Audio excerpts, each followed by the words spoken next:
So did you switch from a Model S or a Model X to a Model Y? Do you miss having that screen up front? Do you not like how big some of these screens are? This is a smaller one with CarPlay on it, but it's sometimes a little too big. Blocks a lot of the vents, and a lot of people are complaining about that. Would it be cool if you had like a speedometer in front of you? Something small, something round, that followed the steering wheel up and down so you didn't have to raise your steering wheel up higher just so you can see the screen. And wouldn't it be cool if you had a screen there when you wanted it? Flip something around, put your phone there, wirelessly charge your phone at the same time. When you don't have that there, you have a display with options. That's what we're going to put in today in the Model Y. Works for the Model 3 as well.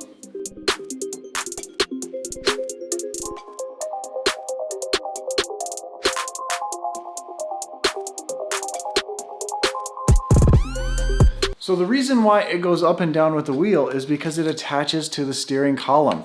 This replaces the plastic that's on top of the steering column, and then this sits right on top. So you have this on this way or this way, however you want, but it's going to stay there with some screws, and then one wire goes all the way to the autopilot computer to get the data to see how fast you're going, to see, you know, all sorts of information on this little tiny screen. I mean, look how small this is.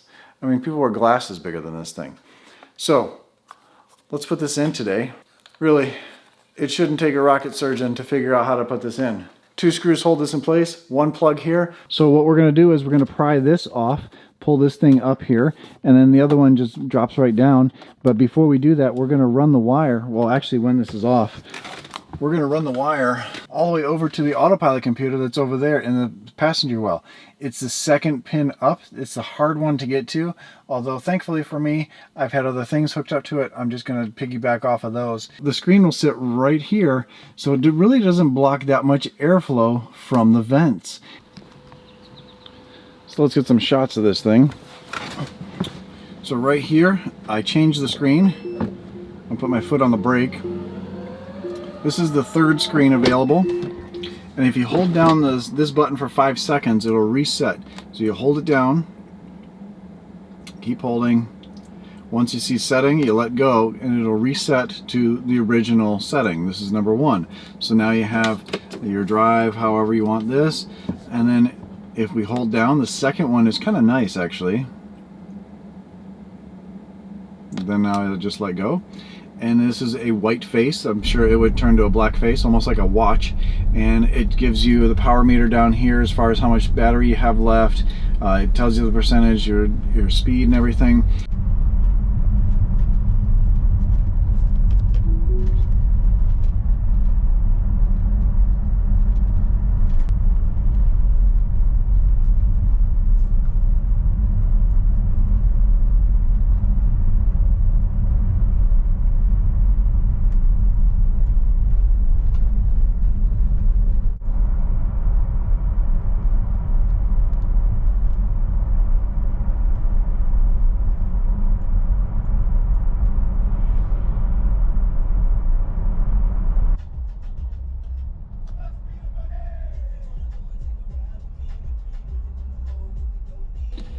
Now I know there's going to be a lot of people that don't like the minimalist look of this, and they like more features, and that's what this one has.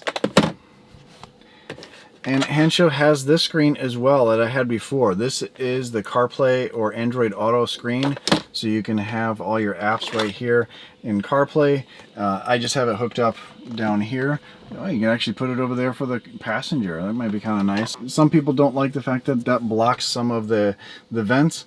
This barely blocks anything. You can still flip your phone in here and use CarPlay that way, or, you know, Waze.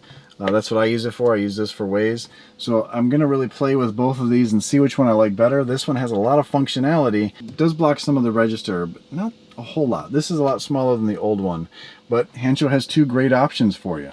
Use code I1Tesla and get 20% off.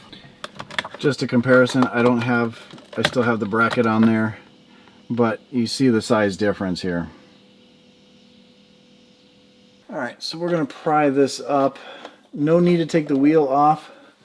These are just little clips. Came with this tiny little pry tool. we're going to see if we can use this thing to get in some of these clips. There's one. There's only two on each side. So the one that comes with it, this part goes to here, and this little gasket, or not gasket, but this leather piece needs to attach to this. So we are going to have to remove the dash, and that just pops right up, really easy to do. And then we can fish the wire through and bolt this down. But this slides out this way, so let's pop this up. To do that, we have to pop these off on the sides. Oop, try not to drop them, break them. And you have to do it on both sides. And then once that's done, you just lift up. And it just unclips. No need to take it out completely, but there are two little clips, two little push pins that hold this leather piece on. I guess it would be easier if we did remove the dash.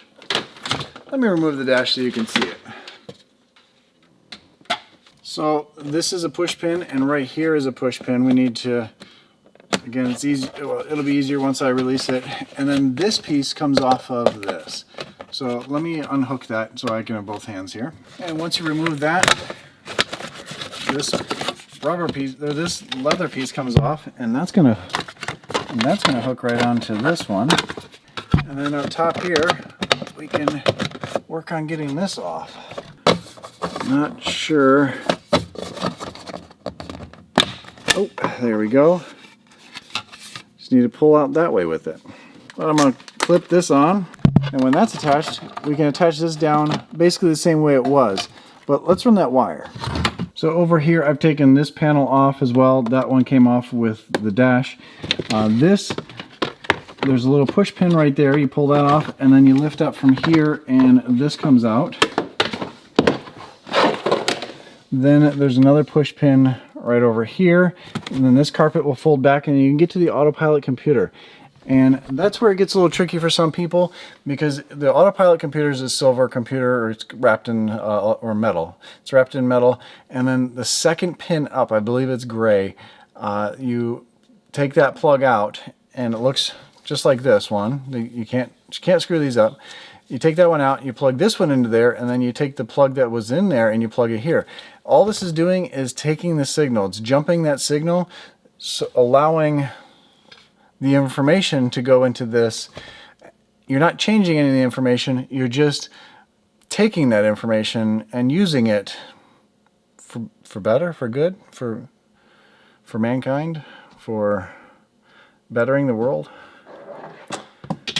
That might be a little stretch, but I'm gonna get in there. There's really no light there, so good luck.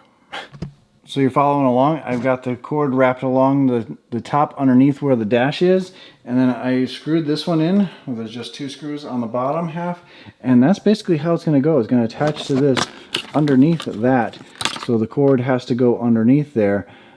Or you can run it down below and pop it up through the column. Might be a little bit more tricky, but this is probably the easiest way to do it. Plug it in, and welcome, it says. Nice. Shows that we're in park, miles per hour. Battery's 42%. That is really nice, because I like seeing the difference. I like seeing the percentage here and then the miles there. That gives me a good idea. So this is really cool. Let's put the turn signal on. And it shows the turn signal on this side. That's really cool. All the brights. That's nice.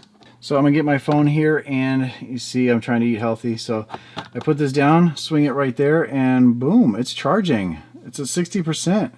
That's really cool. So if I want Apple Maps here, I can actually use Apple Maps if I want to. If I want to get lost, I can use Apple Maps.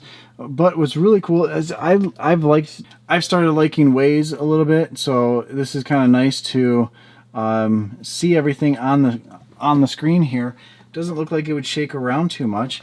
And if I want to see, if I don't want that, but I wanted to charge my phone, I can still flip this around. Or I can use this as a camera and videotape this. I don't know what it would see, really.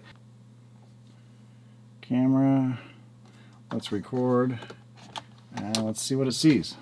It's probably going to see me with this camera and mostly steering wheel, but I'll let you see what it sees and see if you like this. But it's really nice to flip this around. Stop this. let's go back to Waze. So if you like a screen in front of you, in front of the steering wheel, I think this is a great option. You know, some people, like I said before, some people don't like that giant screen up there because it blocks the vents. This doesn't at all and still gives you some functionality. Not as much as the other, but still get something. Check out the link down below. As always, stay awesome, stay positive. I'll catch you on the next one. See ya.